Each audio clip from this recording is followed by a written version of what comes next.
bapak-bapak saja, muslimin saja. Kaum wanita pun memiliki peran yang sangat penting. Sebagian kalian adalah sebagian yang lain, kata Allah tadi dalam firman di atas. Artinya, semua pekerjaan dalam masyarakat adalah perpaduan antara kerja laki-laki dan wanita.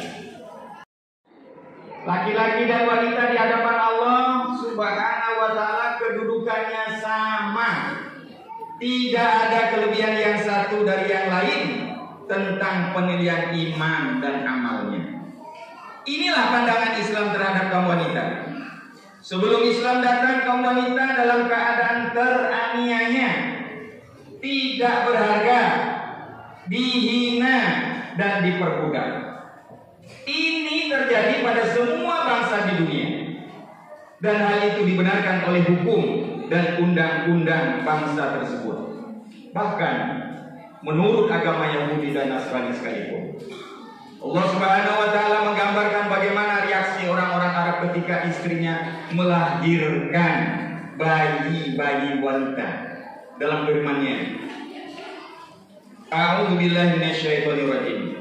Wa idza busyira ahaduhum bil unsa zalla wajhuhu muswadda wa huwa kadhib yatawara minal qaum min su'i ma busyira bi ayumsiku ala hunin an yadussu fit turab ala sa'a ma yahkumun. Surah An-Nahl ayat yang 58 sampai dengan 59. Ya Allah, berikan keistiqomahan, berikan kekuatan kepada suami saya. Kalau kita yang murah meriah ini juga tidak pernah melakukan, betapa pelitnya kita untuk mendukung suami. Ya, jangan sampai yang ini nomor satu ini tidak pernah kita lakukan.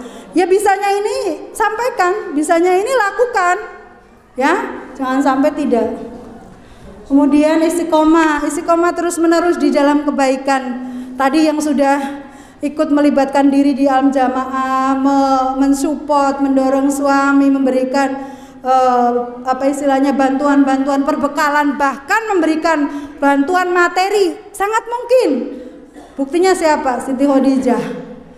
Dia bukan hanya memberikan support secara lisan, tapi memberikan support juga secara ekonomi. Saya nggak bisa, ya semampunya. Apa yang bisa kita lakukan? Tidak harus semua seperti Khadijah. Ada yang seperti Aisyah. Aisyah itu orang yang cerdas. Ya, ilmu-ilmu dari Rasulullah tentang tafsir, ya, itu masuk ke otaknya Aisyah sehingga dia bisa menjelaskan ke para sahabat. Jadi juru bicara muslimat kalau masalah tafsir, Aisyah menjelaskan. Ya, kemudian syair-syair, kemudian Tibun Nabawi, itu Aisyah. Jadi kalau orang cerdas ya sesuaikan, memang porsinya dia masalah akal, ya itulah. Jadi kita itu berbeda-beda, punya kemampuan masing-masing. Tapi tidak harus sama. Ibu-ibu tidak harus sama dengan saya, mensupport suami tidak harus sama. Apa yang kita mampu, ayo. Kalau saya misalnya, saya support suami masalah tadi ya, berbekalan, masalah herbas. Tapi jika masalah itu terkait dengan dakwah, tentang jamaah, ya, tentang dakwah kepada harokah-harokah, kepada orang lain, kepada yang ada di sekitarnya, pasti konsultasinya sama abinya. Gimana Bi, kalau ada ikhwan kita yang seperti ini, saudara kita yang dari harokah-harokah lain, mungkin punya pendapat tentang jamaah, punya pendapat tentang ini, gimana cara menjawabnya, cara memberikan solusinya kepada mereka. Nah itu kepada abinya. Tentang bisnis, ya, tanyanya kepada abinya untuk mendukung tentang kehidupan berikutnya nanti setelah mereka lulus. Misalnya sekarang ada yang sudah anak saya udah rumah tangga, pasti mereka nanti punya ya saya mau konsen di dunia bisnis apa di mana gitu. Nah konsultasinya sama abinya. Nah seperti itu ya. Jadi kita punya apa ya istilahnya dunia khususnya tentang konsultasi untuk anak-anak kita. Ya termasuk masalah-masalah pribadi mereka, ngajar bagaimana fayudhaifahu apa ya? katsira gitu. Ad'afan katsira. Jadi Allah akan memberikan lipat gandaan yang banyak. Ya, seketika itu begitu turun ayat itu Rasulullah menyampaikan kepada Abu Darda Al-Ansari, ya.